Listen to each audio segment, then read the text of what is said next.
And hello again from Fox News in Washington.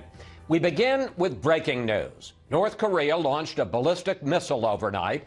Japanese Prime Minister Abe, meeting with President Trump at Mar-a-Lago, called the test absolutely intolerable. And President Trump agreed.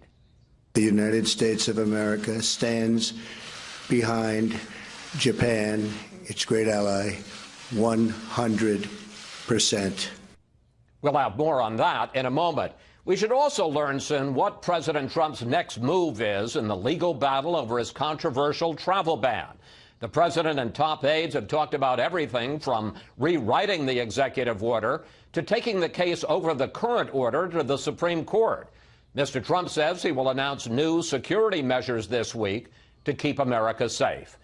Joining me now, live from the White House, is the president's senior policy advisor, Stephen Miller, who was a key player in writing the original travel ban. Stephen, let's start with the breaking news. What's the White House reaction to that North Korean ballistic missile test? And is the White House going to put that regime on notice as you did with Iran?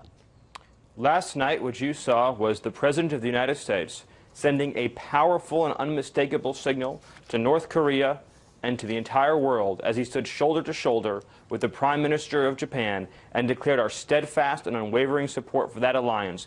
And the meaning of that symbolism will be lost on no one.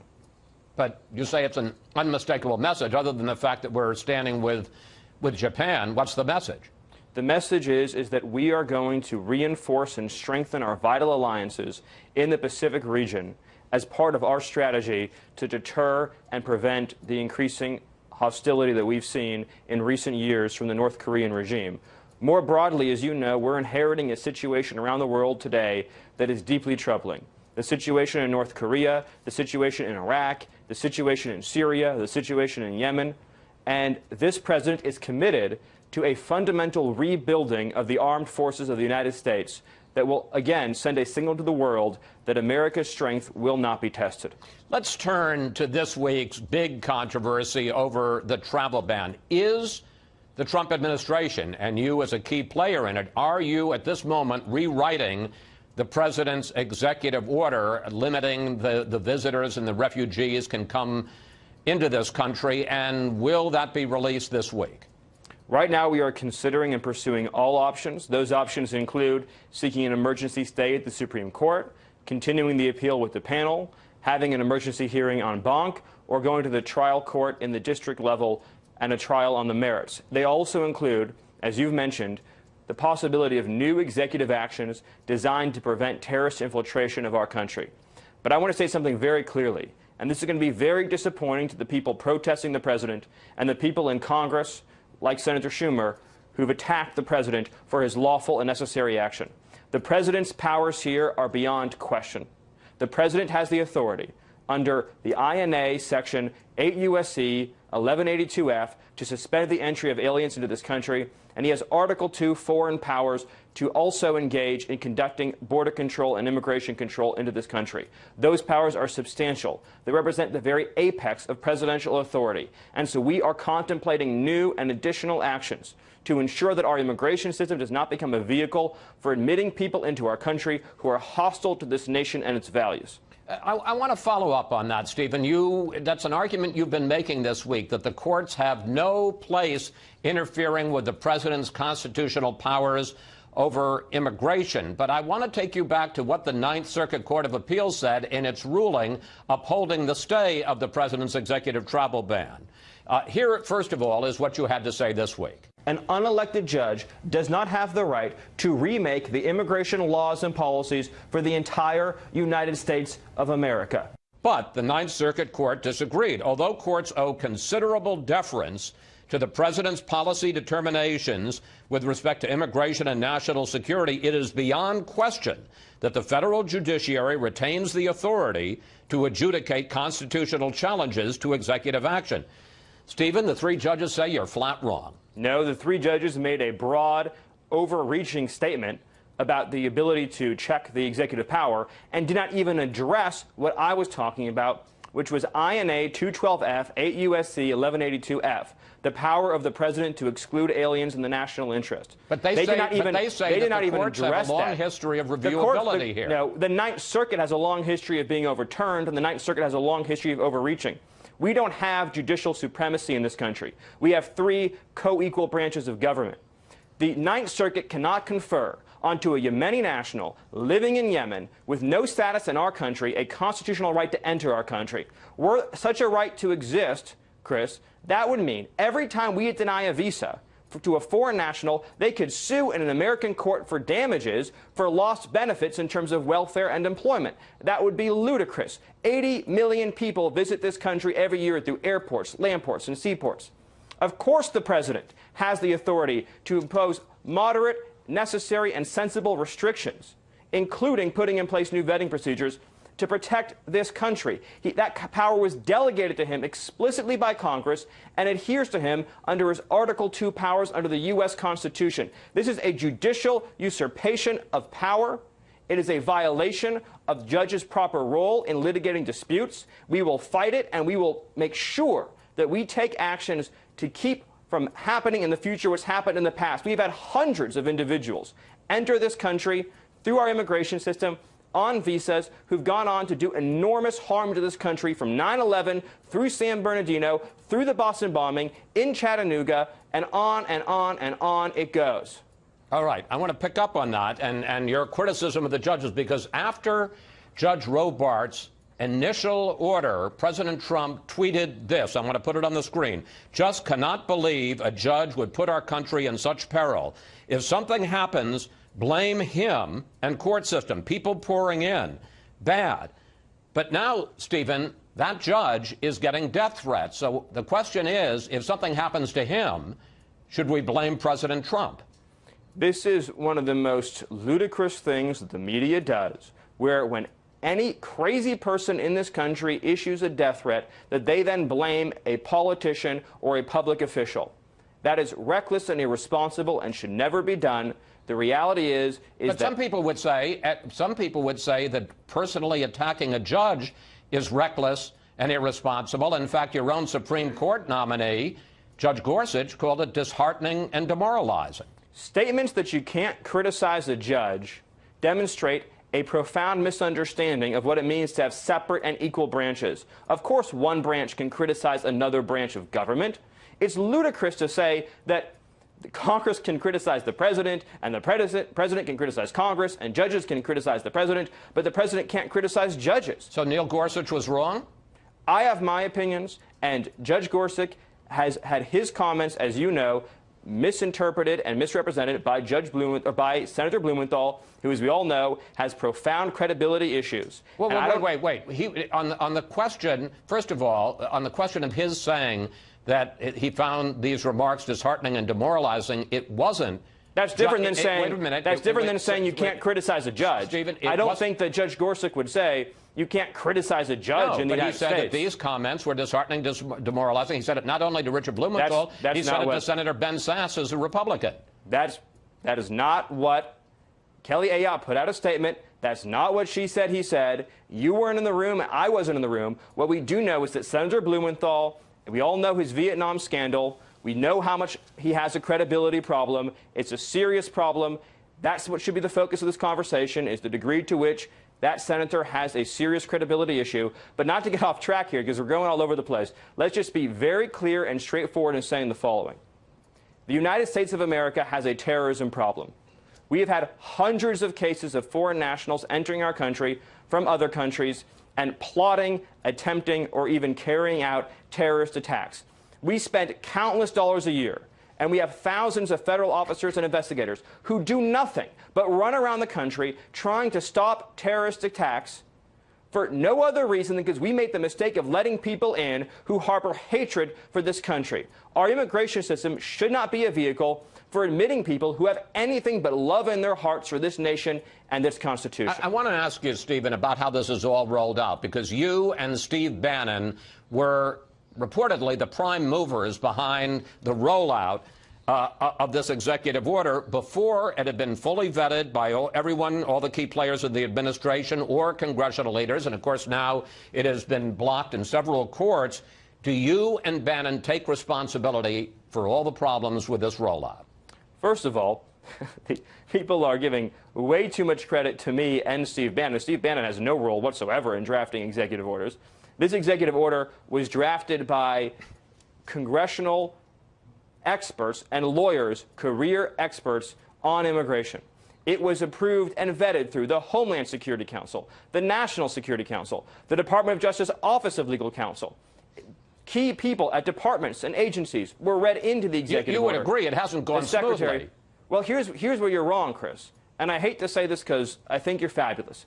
But we issued 3 executive orders on immigration that have profoundly improved the security posture of this country on border security, interior security, and national security. Most of those provisions remain in full, total, and complete effect. Aspects of the national security order have been wrongly enjoined in an unprecedented step by the Ninth Circuit and the district judge to extend rights to citizens of other countries who don't live in our country. But even parts of that executive order still remain in full effect, including the process that begins to set in place the new extreme vetting mechanisms, including the lowering of the refugee ceiling and many other policies. But something is going to come out of this which will be very good. In the end, the powers of the President of the United States will be reaffirmed, and the whole world will see clearly and unmistakably, and it's a message I want the world to hear today, that this country will protect its borders, it will protect its people, and it will ensure we have an immigration system that promotes wage growth, that promotes employment opportunities for our people, and that importantly promotes compassion for working-class citizens who want to live in safe, secure, upwardly mobile communities. Let me ask you about protecting the border, because there has been ramped up immigration this week. Hundreds of people in the country illegally, and some with criminal records, besides the fact that they came in illegally, have been detained. The president tweeted this morning, "The crackdown on illegal immigrants is merely the keeping of my campaign promise. Gang members, drug dealers, and others are being removed." Now, the immigration officials said that this had been in the works for some period of time. The president seems to indicate that this is happening at his order. Which is it? Right now, as a result of the president's order, greatly expanded and more vigorous immigration enforcement activities are taking place. It is true that Operation Crosscheck is something that happens every year. But this year, we've taken new and greater steps to remove criminal aliens from our communities. I had a phone call yesterday with someone from DHS who talked about an immigration enforcement activity at 4 o'clock in the morning where a gang member was removed, a wife beater, somebody who was a threat to public safety with a long arrest record. But because they didn't have the right kinds of convictions, they weren't considered a priority by the previous administration. Because of President Trump's actions, innocent people are now being kept out of harm's way. And we as a country spend too little time thinking about the effects of open borders on vulnerable communities, including our migrant communities, lawful migrants, trying to get their start in this country, Stephen, who have to deal with the scourge of cartel violence, the scourge of gangs, Stephen, the scourge of violent criminals that we're now removing from this country. All right. I get your point. We're way over time. I have one more question to ask you. And I want to ask you about the personal attacks that President Trump engaged in this week. He dismissed the so-called judge who had stayed his order in Judge Robart in Seattle, and he had to say this about the appeals court. I listened to a bunch of stuff last night on television that was disgraceful. When Democratic Senator Richard Blumenthal said the president's Supreme Court nominee Judge Gorsuch found these personal attacks disheartening, here's how President Trump responded. His comments were misrepresented, and what you should do is ask Senator Blumenthal about his Vietnam record that didn't exist after years of saying it did. And when Senator John McCain, the chairman of the Senate Armed Services Committee raised questions about the Yemen raid. The president tweeted this. I want to put it on the screen. Senator McCain should not be talking about the success or failure of a mission to the media. Only emboldens the enemy. He's been losing so long, he doesn't know how to win anymore. Look, I take your point that you're not a punching bag here and that the president and the White House, they take incoming. They should be able to fire back. But does this kind of personal attack help the president in building the kind of coalitions he's going to need for the bold agenda that all of you want? Thank you, Chris. It's an important question, and I'm glad to have the chance to answer it. Just briefly, sir. Our position is that we are the ally of millions of hardworking, forgotten men and women all across this country, and President Trump is their champion. That's our coalition. Our coalition is millions and millions and millions of decent, patriotic citizens who just want a pay raise, who just want a good school, who just want a safe community. And Donald Trump will never apologize for looking out for their interests and being their champion. But does he need to insult John McCain in the process? He needs to protect the integrity and protect the honor and decency of our armed services.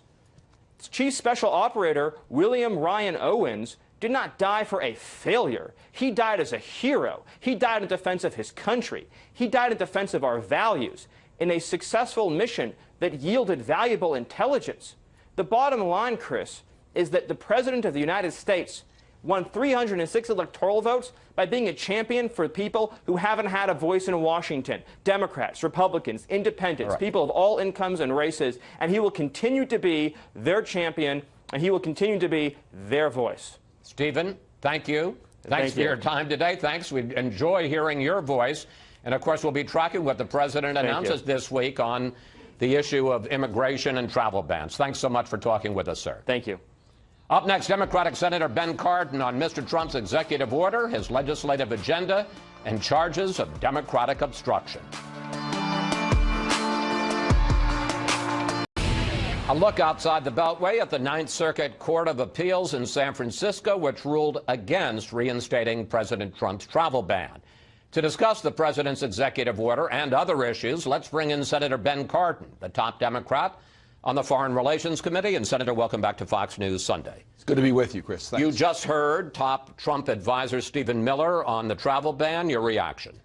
Well, I find his comments very concerning. Look, we all want America to be safer. I can tell you that his executive order, if implemented, would make us less safe. It's not just my views. I've talked to leaders from around the world who tell us that it would be used as a recruitment for terrorist organizations, that would put Americans at greater risk traveling abroad, that it adds to self-radicalization. Our concern about terrorism is real, but look at the numbers. The numbers of self-radicalization are much higher than people coming into our country. So we really need to have a smart policy, and we already have extreme vetting for refugees particularly. Well, I want to pick up on this because you made similar remarks in a letter that you and 5 other Democratic senators wrote to Defense Secretary James Mattis this week, and I want to put what you said on the screen. This executive order provides ISIS and other enemies with a propaganda coup of unimaginable proportions. Honestly, do you really think that ISIS needs another tool to get people to kill us? They already hate us, Senator. But they need a recruitment message. And I was talking to King Abdullah just last week, King of Jordan, and he said to us, look, we have 650,000 Syrian refugees in our country, and they're integrated into our country. They're not the security threat. The security threat is who can be recruited, how the Palestinians are recruited towards terrorism. ISIS is on the run. But if we give them a message, look, they're losing territory, the caliphate's shrinking, we're making progress. So their hope for their future is to recruit. And what America does on its immigration policy gives them a recruiting message. But, Senator, the new Secretary of Homeland Security, General John Kelly, says that while the courts go through this long process of considering the president's order, it's, his words, entirely possible that someone will come into this country and do us harm. Here's an exchange he had this week in a congressional committee hearing. But you don't have any proof at this point? Not until the boom. Not until what? Not until they act and blow something up or go into a mall and kill people. So we won't know until then. He's saying, the president is saying, Stephen Miller is saying, while the courts, while senators argue about, well, this fine-tuning of the executive order, we won't know until the boom. Well, you don't know, but we do know one thing. We want to keep Americans safe. We want to do everything possible to do that. And there are risk factors. There's risk factors that this executive order could be used as a recruitment for someone here or self-radicalization, and that person may, in fact, go out and cause people to be harmed. These are, if you look at what we've seen as far as the terrorist threats in America, it's not the refugees. It's not the people that are coming in through our regular process. Have not been an unusually high threat to America. Do we want to do better where we can? Absolutely. U.S. officials, I want to turn subject to you. U.S. officials now say that, contrary to previous denials, that the president's national security advisor, retired General Michael Flynn, did discuss U.S. sanctions with the Russian ambassador before he took office in December, at the very time that President Obama was imposing new sanctions because of Russia's role in interfering in the election. Here's an exchange that I had before the inauguration with Vice President Pence. Did Mike Flynn ever discuss lifting sanctions in any of those conversations? Do you know? I talked to General Flynn yesterday, and the conversations that took place at that time were not in any way related to new U.S. sanctions against Russia or the expulsion of diplomats. Despite that, the White House said yesterday that President Trump still has, quote, full confidence in Michael Flynn as his national security advisor. Question to you. No, I think what General Flynn did with the vice president, misleading him or giving him wrong information, that's not the type of person you want to have around you giving you advice. So I think he has very much questioned his credibility. We need to get to the bottom of this, but it goes broader than just General Flynn. The relationship between Russia and our elections is something that needs to be independently investigated. I've called for an independent commission similar to what we had in 9/11. Russia attacked us. We need to have an independent investigation. And General Flynn's comments just add to our concern about the relationship with Russia. Well, one of the reasons that all of this has come out is because apparently the FBI or the NSA, one of our intelligence agencies, doing what they should do, had electronic signal intelligence on any conversation the Russian ambassador was having. I'm sure they do it to our people in Moscow. So they knew what went on in this conversation. Should Congress, and you as the top Democrat on the Foreign Relations Committee, should there be an investigation of what exactly it is that Michael Flynn said? And I guess a larger question a lot of people are asking, what's wrong? In about a month, he was going to be the national security advisor. What's wrong with him at that point talking to the Russian ambassador about what the policy was on sanctions? We have one president at a time. That president's conducting a major foreign policy initiative by imposing sanctions for Russia's attack on the United States. That message had to be clear. And if someone was trying to undermine that in a private conversation with the president Prime Minister Russia, President of Russia, that's wrong. And that's why a law was passed a couple hundred years ago to make that illegal. What our concern is, what is the relationship? Why did Russia do what it did in our elections?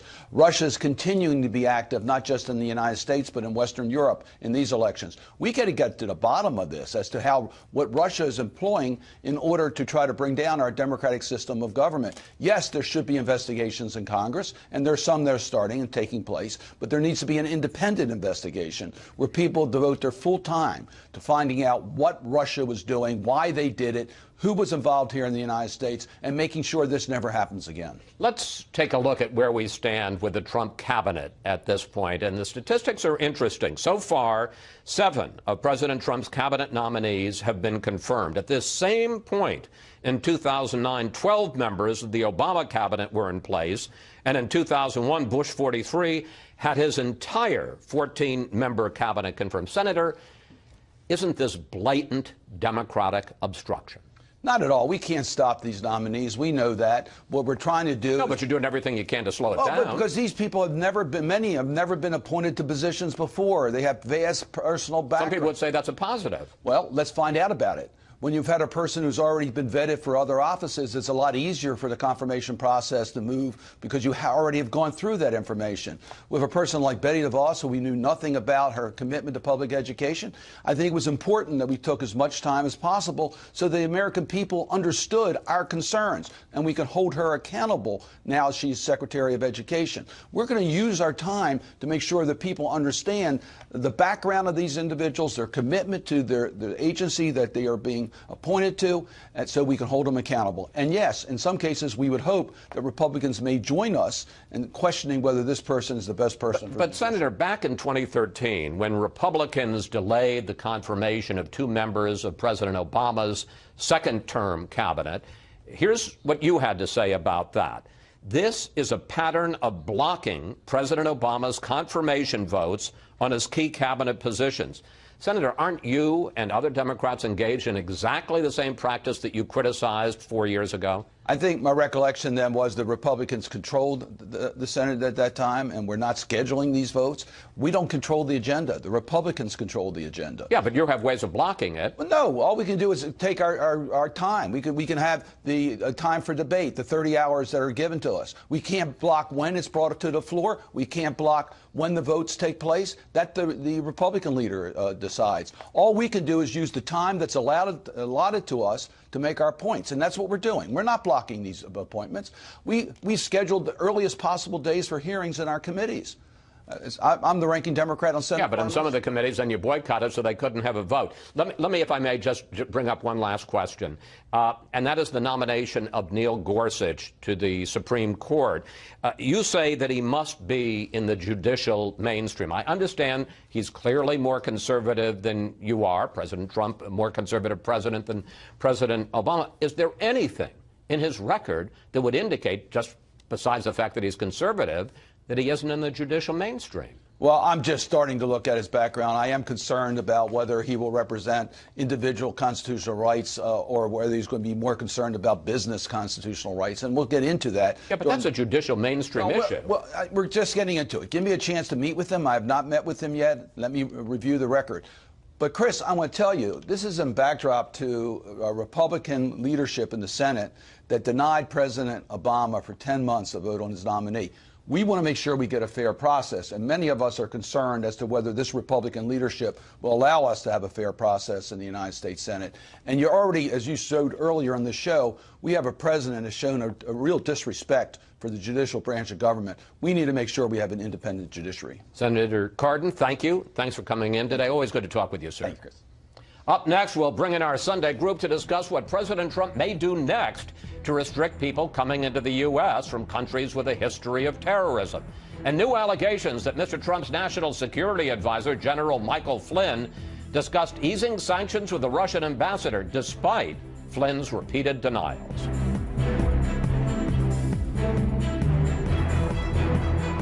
Doing something very rapidly having to do with additional security for our country. You'll be seeing that sometime next week. In addition, we will continue to go through the court process, and ultimately, I have no doubt that we'll win that particular case. President Trump appearing to preview a two-track approach with a new executive action, while at the same time defending his current travel ban in the courts in what he calls his continuing effort to keep the country safe. And it's time now for our Sunday group. Michael Needham, head of the conservative think tank Heritage Action for America. Fox News political analyst and columnist for The Hill, Juan Williams. Julie Pace, who covers the White House for the Associated Press. And Laura Ingraham, editor of LifeSet and a Fox News political analyst. Laura, what do you expect from the president this week? Do you think that, because Stephen Miller didn't tell us, that he will issue a new executive order addressing some of the legal concerns raised by the courts? The Ninth Circuit made a complete legal mishmash of the doctrine of standing, of hinting that there's a due process right of individuals outside the country who are not American citizens to enter the country. That having been said, the rollout of this executive order was not the finest hour for the administration. I believe they're going to withdraw the order. They will write a more narrowly tailored order that will probably allay the concerns of most, although in some of the language of the Ninth Circuit opinion, it might not even be enough for them, but they'll lose standing to continue the case. That case will probably go moot. I would be very surprised if they wanted to take a gamble, going back to the district court, then going again to the Ninth Circuit, then going again to the Supreme Court. This has been a major distraction for the administration. If I were operating comms over there, I'd have a bit of a different approach. You got to repeal and replace Obamacare. You got to do tax reform. You got to do the things that you talked about. There's some wisdom in what they're saying here. But the way this was rolled out, I know everybody's going to say we've edited it all the right way. When John Kelly at Homeland Security says he wishes that we had done it a little differently, in my view, that's a tell. It's okay. They can redo this, but they have to learn that it's you're running full bore into a buzzsaw of the Democrat resistance in the Ninth Circuit. It's probably going to distract you for a while. Julie, President Trump, I think it's fair to say, doesn't like to lose. He suffered a major setback with the ruling by the Ninth Circuit Court. This controversy over the travel ban has obviously eaten up, you can just see from this show and all the coverage this week, an enormous amount of time and energy when, as Laura points out, there's a big agenda out there. Do you get any sense of how unhappy the president is with this development? He's told people privately that he does not think that the rollout went well, despite what he said publicly about the strength of the order and what he said about what he feels is the national security interest of the country. If you talk to Trump supporters, people who voted for him, yes, they believe that this is part of what he promised he would do, but they are more focused on Obamacare. They are more focused on jobs and the economy. And Trump knows that. And I think he is going to want to shift his administration's focus to those issues, which, frankly, are going to be even more difficult to implement than some of what we've seen on this executive order. Michael, Donald Trump came in as a disruptor. It can't be good when in his first major initiative, and this is, I mean, he's had some orders or speeches, but this was the first major policy initiative, the disruptor gets stopped in his tracks by the federal court. Whether rightly or wrongly, it doesn't add to the momentum of I'm going to shake up the system. Well, that may be true, but the courts are wrong in this system, and that in this instance that's supported. This is an instance of the president at the apex of his political power. He has statutory power given to him by Congress. He has constitutional power, and we want the presidency running the national security. What do these judges in San Francisco, what information do they have from classified briefings that they've gotten about the national security threats that our nation But faces? judges have done this before. The Supreme Court, again, not saying it's right or wrong, in the Boumediene case, they slapped down President Bush's ability to handle detainees at Guantanamo. Sure, courts have a right, but when we come to immigration policy, it is very clear, as Stephen Miller said, that statutorily the President of the United States has the ability, whenever he wants, to restrict the people coming into this country as he sees necessary. On top of that, he has, through the Constitution... So do you think he should double down on this, or do you think he should I think that it is urgent for the national security of the United States. That I think he's probably this week going to do something to make sure that there's security measures put into place. It is urgent for the national security of the United States, however, that the principle is reaffirmed that it is the executive branch which has the information. It is the executive branch that holds the meetings to think about trade-offs. And it's the executive branch, by the way, that is held accountable at the polls, not the judiciary. And it is urgent for the national security of the United States that we reaffirm that the executive is at the apex of its at its power. What if it goes the other way? What if the court actually circumscribes executive power and we have precedent on the books that is deleterious to the separation of powers because maybe we rushed in before we had an attorney general and a solicitor general? Then you're going to have precedent on the books that's going to be a big albatross around the executive. The American people are losing confidence in our nation's institutions is that we have courts that have now decided that they want to. It is urgent for our national security so you're not that it be reaffirmed that the executive branch is where national security happens. It'll be a disastrous precedent. I clerked on the Second Circuit. The Second Circuit probably wouldn't have done this. The Supreme Court tried to predict what Anthony Kennedy is going to do on executive power. Good luck. Juan? I don't think there's. I don't think the Ninth Circuit is to be demeaned here.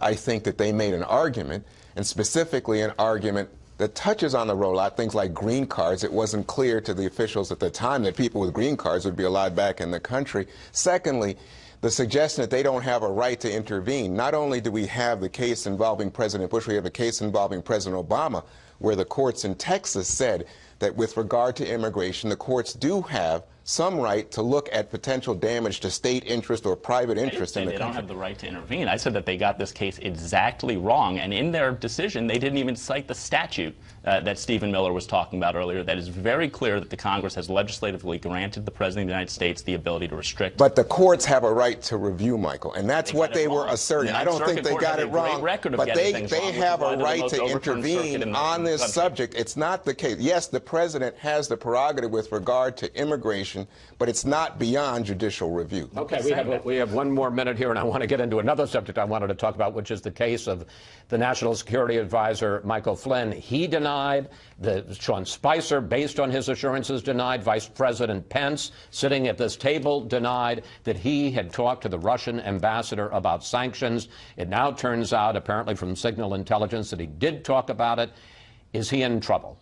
I think that this week will be clarifying on whether he's in trouble. You have to understand how many times this story has changed. First, it was the dates of the calls that changed. Second, it was the number of times that he spoke to the Russian ambassador that changed. Now we're told that the content of the calls has changed. And the fact that the vice president went to Flynn, and this has been backed up by the vice president's aides this week, went to Flynn and asked what happened in those calls and was told a story that may not be true, it's hard to see how a national security advisor can continue on in that role if they're giving incorrect information to the vice president of the United States. Interestingly enough, apparently Flynn and the vice president on Friday met twice. So Flynn knows he's in trouble with the vice president. And Flynn, presumably given his history at the Pentagon where he was running intelligence, knows that there are plenty of systems in place in the U.S. intelligence agencies to actually capture content of these types of calls. Oh, there's no question. Somewhere these calls transcript exists somewhere. Exactly. Anyway, I mean, either he lied to them or they're lying for him, but in either case, somebody's covering up something. Leaks. There's a lot of leaks. Well, no, in this the White Washington House. Post said they all right, had guys, 9 sources you're on this. taking time from your next segment. We have to take a break here. When we come back, the president backs top advisor Kellyanne Conway after she urges the public to go out and buy Ivanka Trump's fashion line. Plus, what would you like to ask the panel about whether Conway crossed an ethical line? Just go to Facebook or Twitter at Fox News Sunday, and we may use your question on the air. I ask leave of the Senate to continue my remarks. Is there objection? Object. She was warned. She was given an explanation. Nevertheless, she persisted. Well, that happened this week. Democratic Senator Elizabeth Warren forced to stop participating in the debate over Jeff Sessions for Attorney General after Senate Republicans voted she violated Senate rules by impugning Sessions' character. And we're back now with the panel. Michael, Senate Majority Leader Mitch McConnell is an extremely strategic politician. Do you think he was purposely trying to elevate Elizabeth Warren to make her the face of the Democratic opposition, or do you think he was just worn out and fed up with all the Democratic obstruction? Maybe. The Democrat opposition's in big trouble if Elizabeth Warren's its face. I don't think anybody wants the regulations that she wants, the expansion of Obamacare. She doesn't think it went far enough. That she wants, the social liberalism that she has. But I think he also is legitimately concerned about the complete breakdown of decorum that exists in this country. You did a segment at the end with Stephen Miller about President Trump and some of his tweets. Let's talk about the left. Ivanka Trump went to an exercise class in Washington, D.C. earlier this week. Didn't make a big deal of it, was just quietly trying to go and enjoy herself. And the CEO of that exercise group decided she's going to go on Facebook and grandstand about how much she didn't want Ivanka Trump there. Ivanka Trump is trying to fly across the country with her family and left-wing people. A senior member of the Trump White House was in a shopping store getting dresses with her bridesmaids and was attacked in the shopping store. There's a complete breakdown. Nobody's asking Chuck Schumer, hey, do you have the courage to stand up to these crazy people on the left who are uncivilly and just unreasonably attacking people? Nobody's asking Nancy Pelosi these questions. And so I think if we want to talk about Donald Trump's tweets, I think if we want to talk about Kellyanne Conway and all this stuff, we should talk about the complete lack of respect and decorum that the left has. And I think that starts with Elizabeth Warren, Chuck Schumer, Nancy Pelosi, and the rest of them. Well, we're going to start with Juan Williams. How do you plead?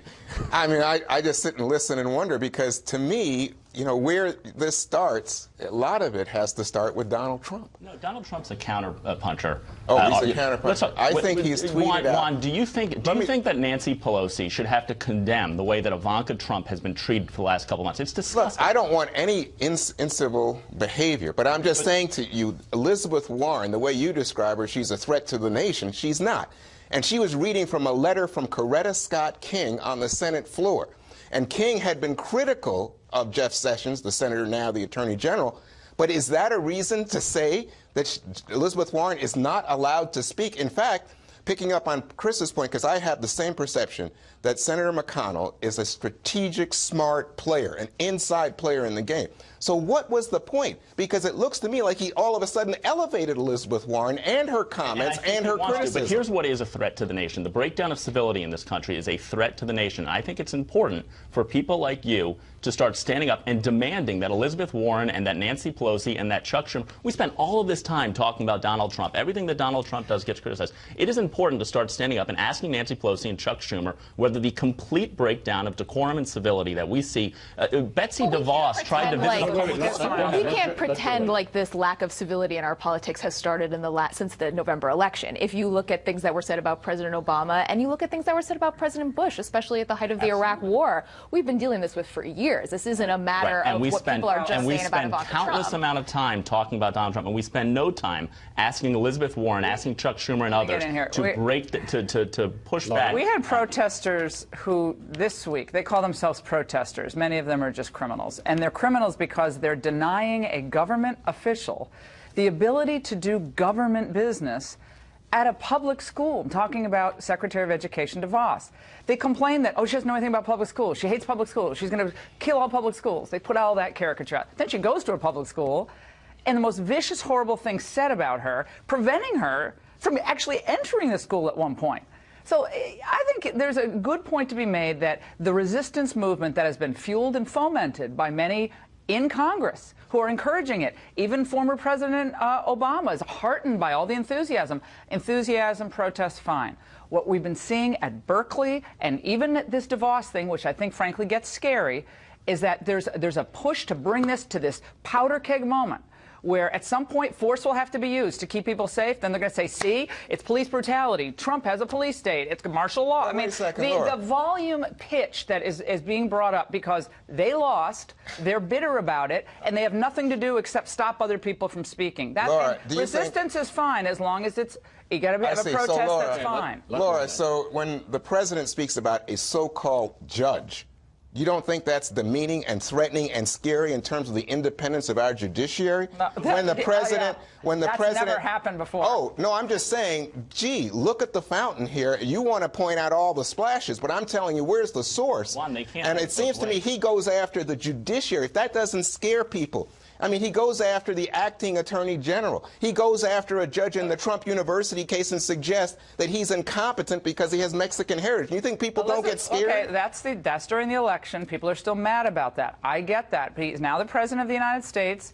These things will go through the legal channels, debate the substance of these issues. The substantive debate, I think, is lacking. We're talking about Ivanka's shoe line. Then we're talking about the solid core gym owner. That's not the resistors. That was Kellyanne coming on Fox and saying, go buy Ivanka's. That's not right. Yeah, people have a reaction. There's a real desire to debate the substance of the issues. Really? And I know I do. I really do. They lose every time. They lose on immigration. They lose on trade. They lose on fighting all these wars in the Middle East. They've lost on the three big issues. Part of the problem is that every time you try to get into the substance of the issues, I speak as someone who is covering the White House, you get pulled offside by a tweet from the president, which then gets reinforced in the briefing room. The White House, in some ways, has an interest in focusing on that. We're being pulled aside by our clock, but this was a really interesting discussion, and the best part, I just got to listen to it. Thank you, panel. See you next Sunday.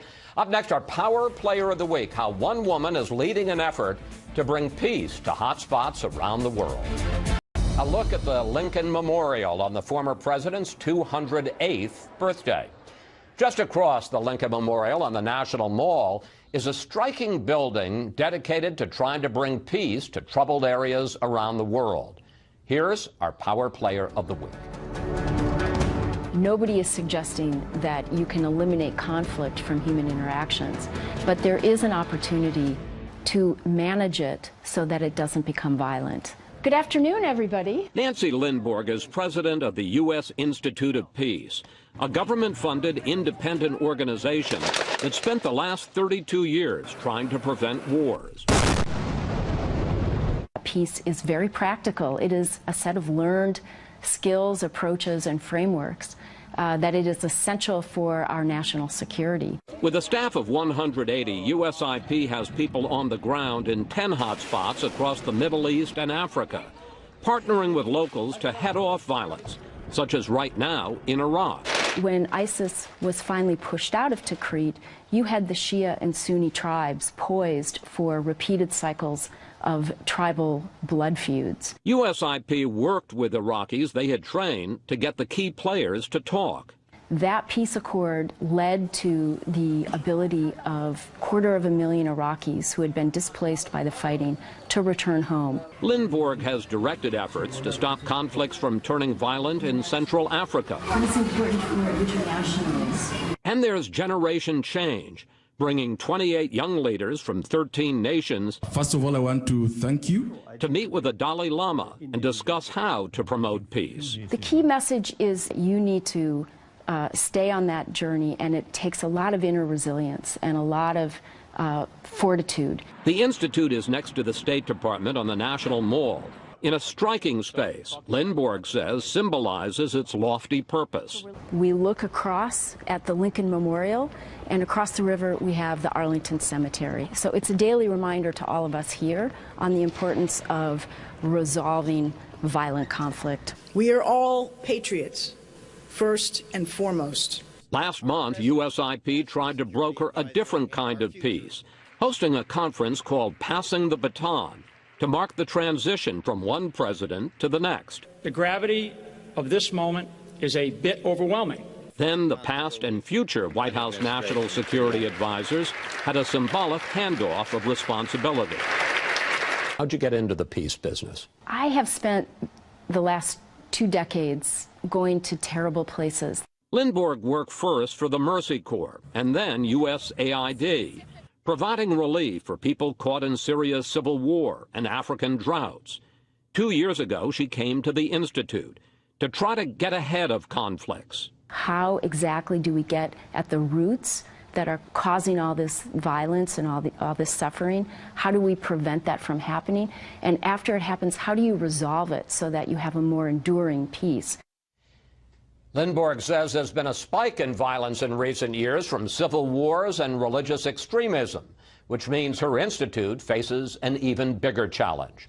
To learn more about USIP, please go to our website, foxnewssunday.com. And that's it for today. Have a great week, and we'll see you next Fox News Sunday.